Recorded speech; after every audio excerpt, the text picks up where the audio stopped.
पैदा हुए उसकी कहाँ सजा हुई, उससे बलात्कार भाई समझो। और ऋषि पाराशर ने सत्यवती से बलात्कार किया और व्यास पैदा, वो उन्हें क्या सजा मिली? नहीं, बलात्कार नहीं था वो, तो बलात्कारियों को सजा नहीं होनी चाहिए क्या? बिस्मिल्लाहिर्रहमानिर्रहीम। अस्सलाम वालेकुम दोस्तों। एक बूढ़ा हिंदू शख्स आता है और पंडित अनिरुद्ध आचार्य से सवाल करता है, इनमें अल्लाह माफ़ फरमाए इस तरह के इनके भगवान हैं जो रेप कर चुके हैं, जो औरतों की इज्जतों के साथ जो है वो खेलते रहे हैं, फिर भी ये जो है वो उनको भगवान मानते हैं, उनकी पूजा करते हैं। तो इसी तरह का सवाल उस बूढ़े शख्स ने पंडित से किया। उसने जो है वो अपने किसी भगवान का नाम लिया और उसने कहा कि पहले तो जो है वो रेप की जो है वो कोई सज़ा नहीं हुआ करती थी, कोई भी जो है वो रेप कर लेता था, आज सज़ा क्यों है? तो उसने अपने भगवान का हवाला भी दिया। उसने कहा कि इस भगवान ने इसके साथ रेप किया और उससे जो है वो औलाद भी हुई। तो पंडित अपनी ही सफाइयाँ पेश करता रहा कि नहीं नहीं, आप जो है वो झूठ बोल रहे हैं, ऐसा बिल्कुल नहीं है। तो दोस्तों ये सवाल था बूढ़े शख्स का पंडित से। आइए देखते हैं पंडित ने क्या जवाब दिया। उसके बाद डॉक्टर जाकिर नायक साहब का जवाब भी जानते हैं। तो आइए वीडियो को स्टार्ट करते हैं। पहले बलात्कार की कोई सजा नहीं थी, आज सब सजा है। देखो तो बलात्कारियों को सजा नहीं होनी चाहिए क्या? नहीं होनी चाहिए, पहले कहाँ थी? इंद्र ने देखो वृक्षराज से करके बाली पैदा किए। ना ना ना, सजा थी। इंद्र ने अहिल्या के पास आकर के तो एक है, हाँ, तो उसको दंड मिला। बाली पुत्र जो बाली पैदा हुए उसकी कहाँ सजा हुई, उससे बलात्कार। भाई समझो। और ऋषि पाराशर ने सत्यवती से बलात्कार किया और व्यास पैदा, वो उन्हें क्या सजा मिली? नहीं, बलात्कार नहीं था वो, आप गलत कह रहे हैं। मेरा नाम तोपूपाल है, मैं मेघालय से आया हूँ। मेरा सवाल है, हम लोग श्री कृष्ण को सबसे बड़ा भगवान मानते हैं। जब हम हिंदू शास्त्र पढ़ता हूँ, उन शास्त्रों में लिखा है कि श्री कृष्ण ने शंखचूड़ के बीवी तुलसी देवी को बलात्कार किया, तो क्यों हम एक बलात्कारी को भगवान माने?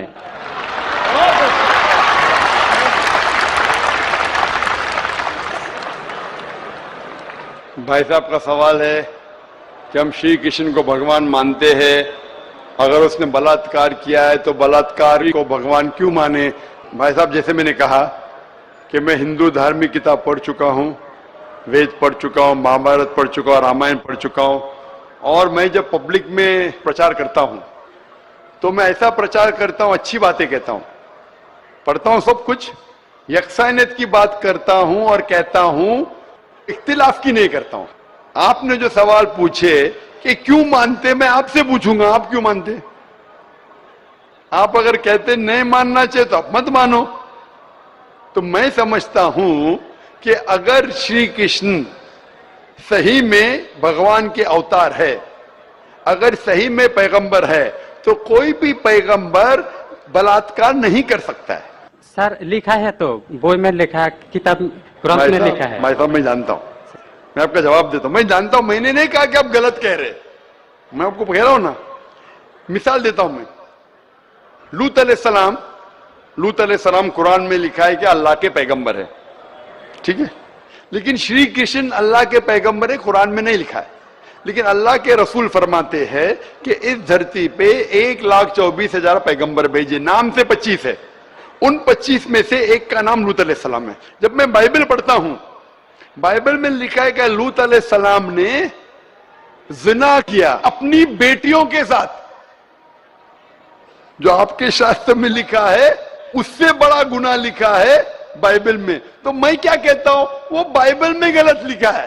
लूत अलैहिस्सलाम पे मैं इल्जाम लगा ही नहीं सकता हूं, क्योंकि लूत अलैहिस्सलाम अल्लाह के पैगंबर है। अब समझिए ना। तो मैं कहता हूं कि वो चीज जो बाइबल में है वो मिलावट है। अल्लाह के पैगंबर कभी भी अपनी बेटियों के साथ जिना नहीं कर सकते। तो मैं कहता हूं लूत अलैहिस्सलाम पैगंबर है, लेकिन वो चीज गलत है।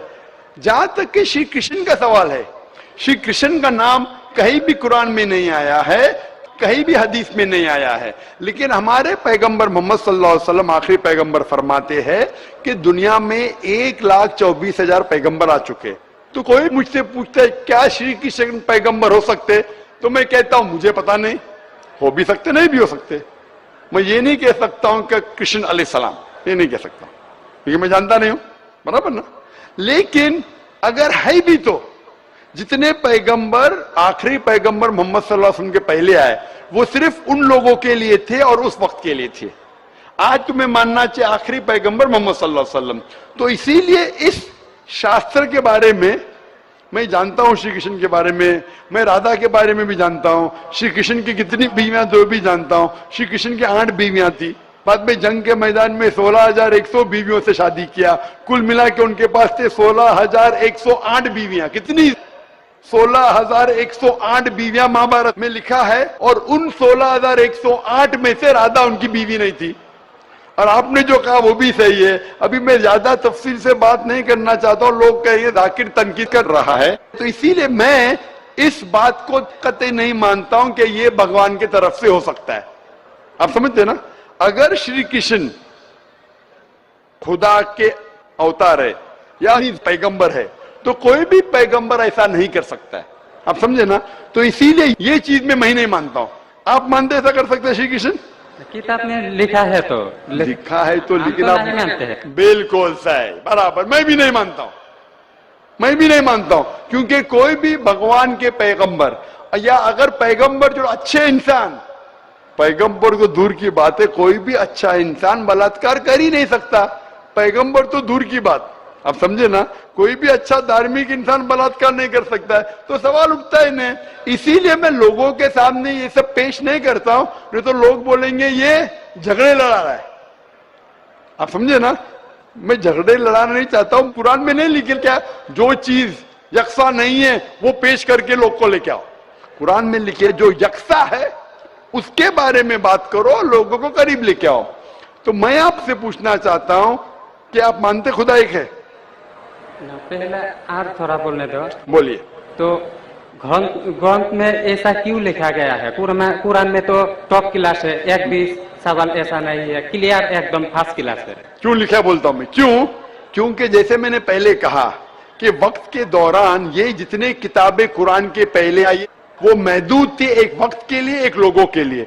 वक्त के दौरान बदलते गई और एडिशन आते गए। जैसा मैंने पहले कहा कि महाभारत असल में जब आप पूछेंगे पंडितों से, महाभारत सबसे पहली बार अर्जुन के ग्रैंडसन ने कहा था। महाभारत उस टाइम 8,000 श्लोक थे। उसने दोस्तों से कहा, बच्चों ने बाप ने बेटे से कहा, फिर वो बाप ने बेटे से कहा, अपने बेटे से कहा, कहने से हो गए 24,000 श्लोक। अभी 8,000 से 24,000, 16,000 तो कोई ना कोई लिखाएगा ना, खुदा ने थोड़ी लिखे, वो तो इंसान ने लिखे। आज के तारीख में 1,00,000 श्लोक है, तो ये सब मिलावट है ना, तो ऐसे मिलावट आती गई। इसीलिए मैंने जब पूछा कि अगर 1 गिलास पानी है, साफ पानी है, 1 कतरा गटर का पानी आपके सामने डालूंगा, आपके सामने डालूंगा, गंदा पानी, काला पानी, 1 बूंद उसे मिलाऊंगा तो नजर नहीं आएगा, आप वो पानी पीएंगे? क्यों? मिलावट है। अगर चुपके से किसने मिलाया आपको नहीं पता तो शायद पी लेंगे, बराबर ना। तो जब पता चल गया कि मिलावट है बाकी शास्त्रों में, तो साफ और सुथरे शास्त्रों की तरफ आओ ना।